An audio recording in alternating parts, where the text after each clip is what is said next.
What's up, everyone? Welcome to my first video. My name is Rhino. I'm going to be hiking the Appalachian Trail this year, March 28th, 2021. Looking to do some vlogging. Looking to test everything out.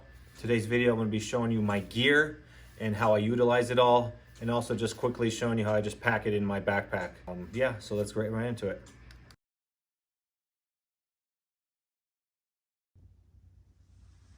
All right, well, here it is. In my basement, I have everything laid out that I'll be taking with me on the Appalachian Trail.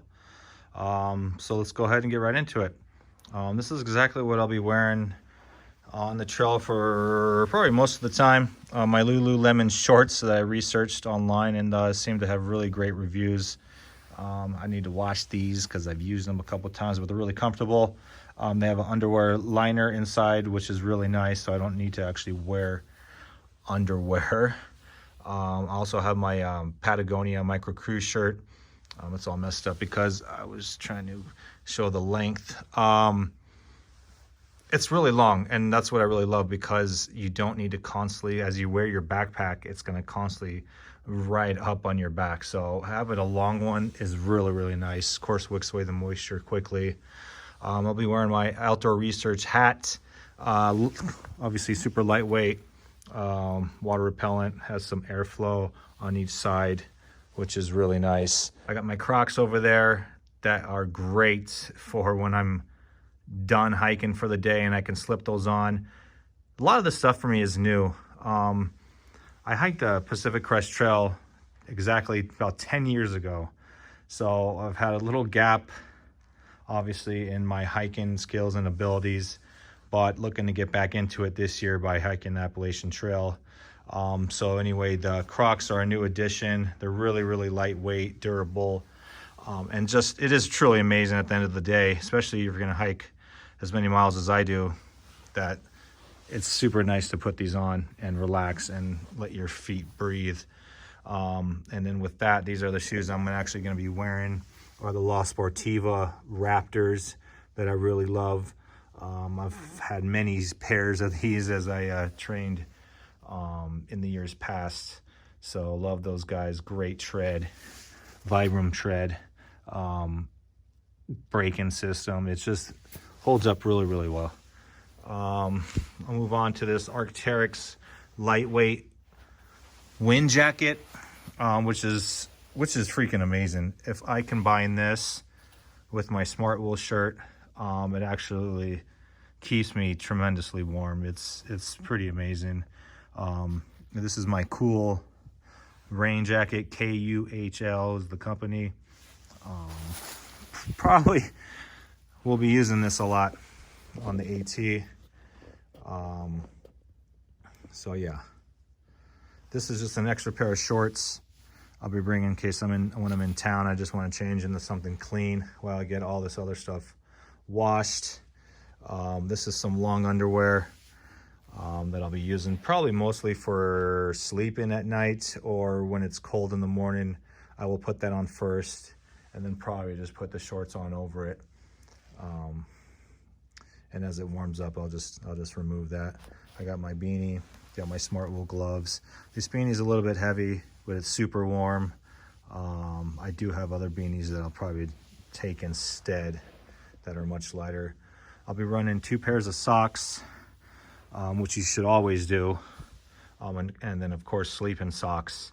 It's just a huge difference when you get into your sleeping bag and you put these on, and your feet just feel so much better. So I constantly switch these out throughout the day as I'm resting, taking off my socks and shoes, and then I'll pin these on to my backpack, and I'll show you later how I do all that stuff to safety pin so that they can dry throughout the day, of course, if it's not raining. My actual sleeping system, I have a Thermarest Neo Air, which is also new to my sleeping system, and is pretty amazing. I haven't had too much experience with it, but what a difference. And if you'll see over there, I also have my Thermarest Z-Lite sleeping pad. That's the one I used for the Pacific Crest Trail. And it works. I mean, it does work, but I'm getting a little bit older, 10 years later. Yeah, not so good for my back and body.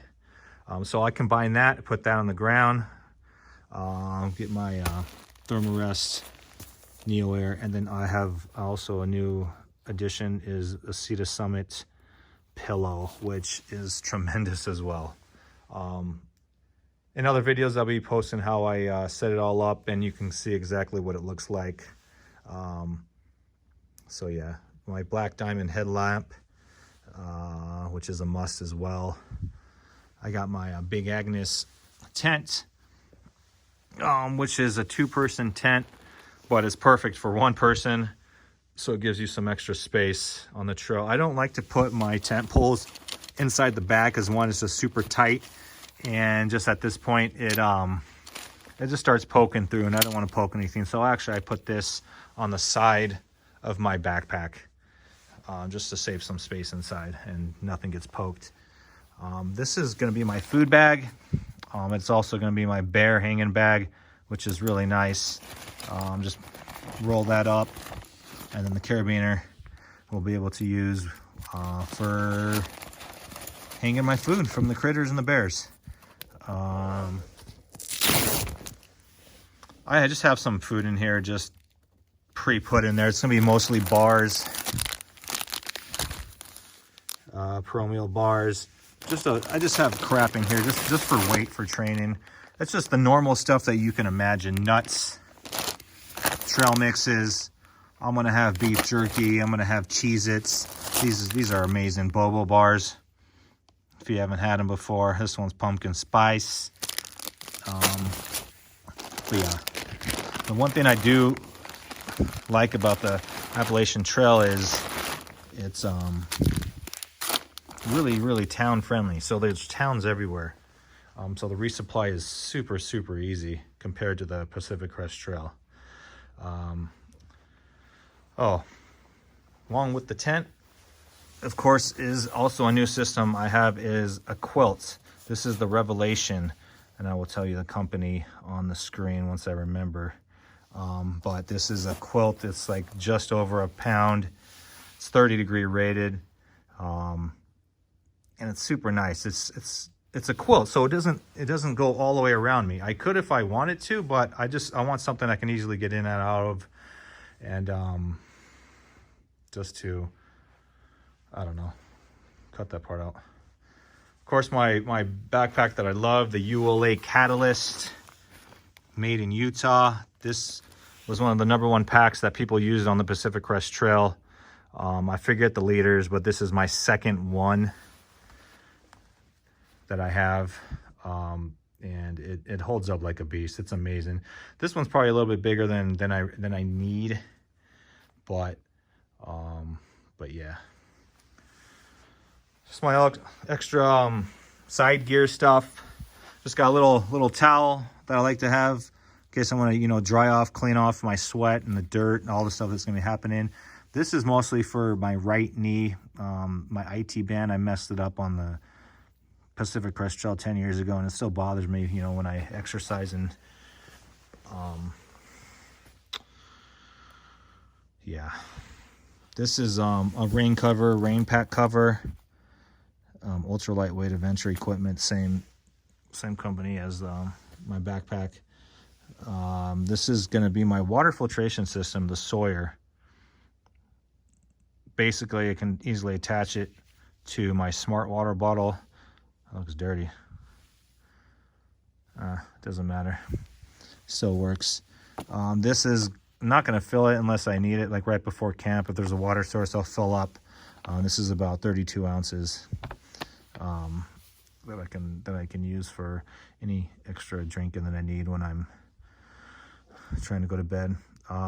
Toilet paper, bear hanging bag, 50 feet of rope that I definitely need on this trail.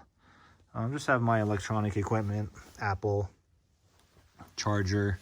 I got a Fitbit charger that I have, and then I also have it's a charger for my case. So this phone the case that I have on here is a Mophie double battery that I love as well. And actually, I just got this. This is an extra battery pack It's the Crave Plus Pro. This is actually, I don't know why, this is way heavier than I need. But if I'm going to be videoing my hike, then it's something that would be really nice to have. And that thing is like over a pound. So heavy in the backpacking world. Just all medical stuff. Ibuprofen, aka vitamin I. Blue pill is Legatrin. It's just for at night, right before I sleep. My legs feel like they keep walking, so I'll take that if I need to. Just some, you know, ointments, bandages, gauze, stuff for any blisters. Duct tape is mainly for my blisters. That will happen for sure. More than likely. Fingernail clippers, these are heavier than I need, but it doesn't matter to me.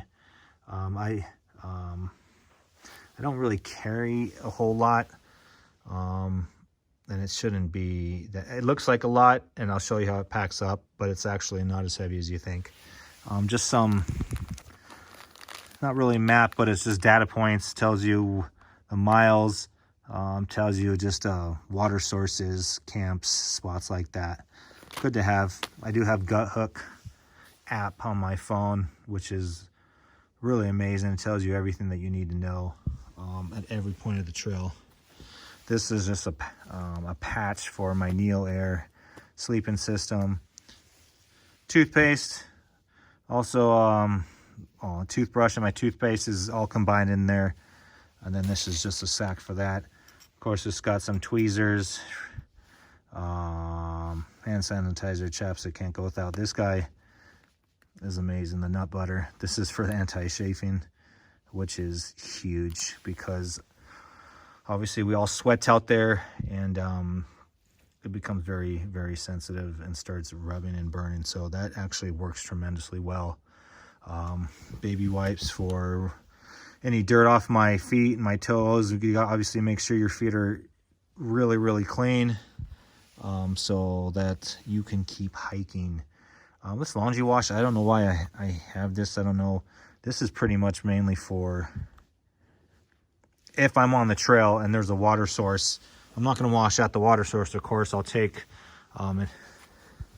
this, fill it up, go away 100 feet away from any source, and I can use a stuff sack and almost make like a makeshift washing machine. Put one of those in there, put in my clothes, put some water in there, shake it all around, and let it dry. So that's pretty much my whole sleeping. This is all my stuff that I'll be taking with me. Of course, my sturdy REI flash carbon fiber hiking poles. These do not leave my hands once I am hiking. They are tremendous. So all right, folks, there you have it. All right, so let me show you how I pack everything up and how I put it in my backpack.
is your hull strap. You always want to grab it by this. Some people just like, they just like hoist up and lift up their backpack like this, which I just did obviously, but over the course of months, you're gonna possibly rip that. So what I suggest is I grab it by the hull pack and I rest it on my knee, and then I just go like this so that it's less wear and tear on the straps, and I won't have to. It's actually easier on me, easier on the body, easier on the backpack. So this is how I would take off the backpack. I hold right here, put it on my knee, take the hull pack, bam.